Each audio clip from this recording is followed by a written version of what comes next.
չեք որոշել մասնակցելու եք ընտրություններին, թե ոչ, դա էլ է ինչ-որ գործոններից կախված։ Հիմա որ երկուսն էլ չլինի օրինակ տեսականորեն, չգիտեք ինչ կլինի, ձեր քաղաքական ուժը ինչու է զբաղվելու այդ դեպքում, ինչ եք պատրաստվում անել։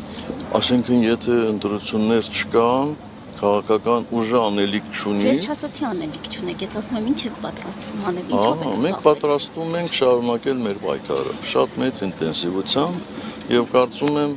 մեր հաջորդ հանդիպումը այստեղ իմպիչմենտի մասին նոր բան կլսեք։ Այսինքն եթե անգամ օրինակ Այսինքն չեմ ասելու ինչ, բայց սպասեք կլսեք։ Մի ճիշտ ուղղակի, ես ճիշտ հասկացա, որ դուք այս բանը չեք կարող կանխատեսել ընդդիմությանը միավորվելով կհաջողվի իշխանություն վերցնել խորհրդարանում, ինչպես որ տեղի ունեցավ Գյումրիում։ Ոչ միավորվելու մասին չի խոսքը, ես նորից պետք է կրկնեմ։ Խոսքը